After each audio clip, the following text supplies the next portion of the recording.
Bom dia, boa tarde, boa noite.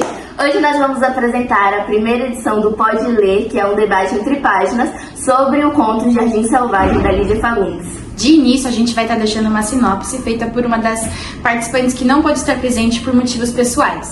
Nós somos as entrevistadoras Ana Beatriz e Heloísa, e hoje nós estamos com 3 convidadas, as estudantes Ana Paula, Andriele e Isabela. Bom, o conto se inicia com Ducha conversando com sua tia Pombinha e seu tio Ed sobre o casamento dele com uma mulher que tem pelo nome Daniela, que também é descrita como um jardim selvagem, o que desperta a curiosidade de Ducha sobre o que é um jardim selvagem e também pela mulher de seu tio. Bom, ao decorrer da história, Pombinha descreve para Ducha características de Daniela, incluindo uma luva que ela usava na mão direita, o que faz Ducha imaginar Daniela e querer cada vez mais conhecê-la. Bom, o tempo vai se desenrolando e Ducha ouve cada vez mais histórias sobre a mulher, incluindo uma história da cachoeira e uma vez que ela matou um cachorro a tiros. Maluquice. Bom, ao decorrer ao longo da história, Ed adoece e quem cuida dele é a Daniela. Logo após, Ed se mata com um tiro, deixando Pombinhas muito triste. O conto se encerra com Ducha imaginando Daniela com uma luva e um vestido preto, refletindo sobre a morte do seu tio e a misteriosa mulher do seu tio, que antes era esposa, mas agora é viúva. Bom, fiquem com a nossa roda de conversas e é isso. Tchau! Agora nós vamos iniciar a nossa roda de conversa. Gente, como vocês veem o desenvolvimento da história?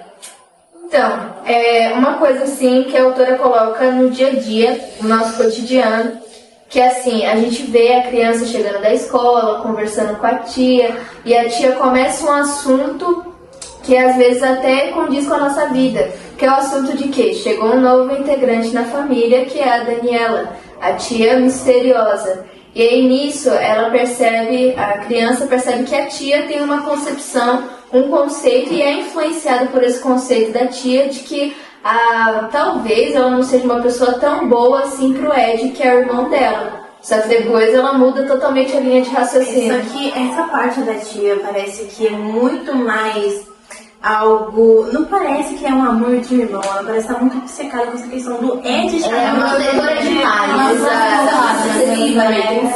o Ed em si. Exato. Que ela é uma mãezinha pra ele na infância. Sim, só que dentro dessa proteção, ela cria comentários que nos fazem questionar, né? Será que a Daniela é uma mulher boa? Será que ela realmente é alguém bom, né? Uma pessoa boa pro Ed?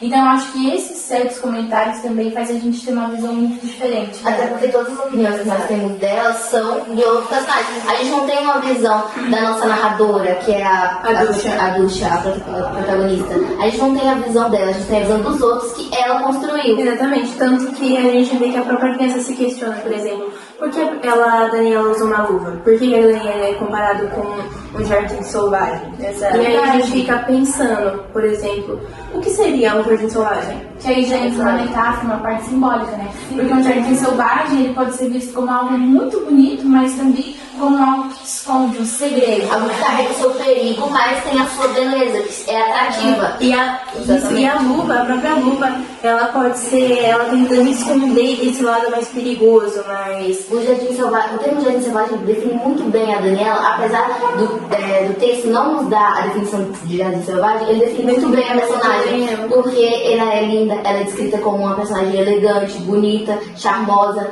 porém, aquela luva dela carrega um segredo, carrega um perigo, algo que a gente não tem.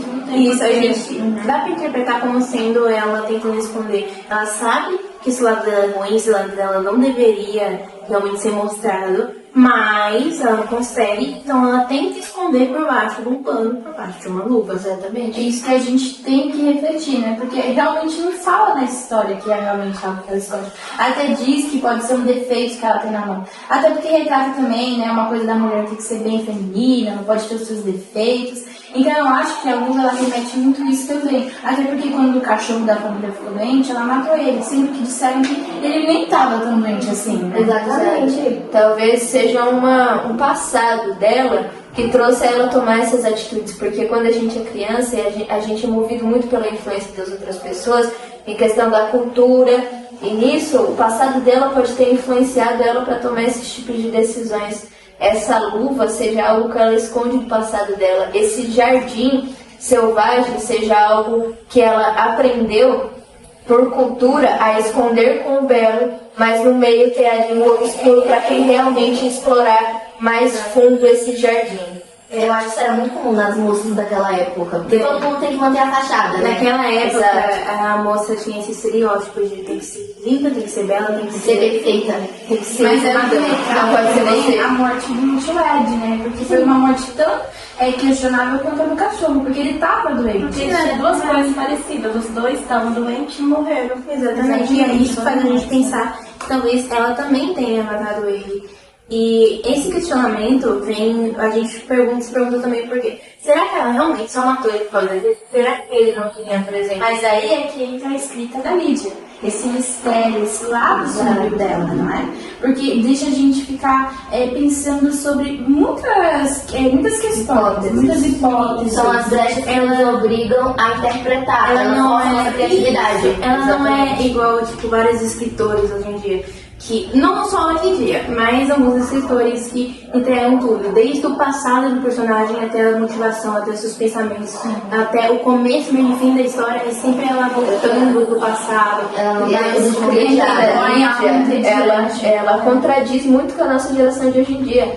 Porque a nossa geração de hoje em dia, todo livro que lê, isso se leu no livro, quer sempre tudo entregado na mão, quer sempre tudo ali de mão beijada, nunca quer buscar, nunca quer conquistar com suas próprias mãos. E aí, no caso, a gente chega aqui finalizando com você mesmo. A sua história termina com ponto final ou ponto de interrogação.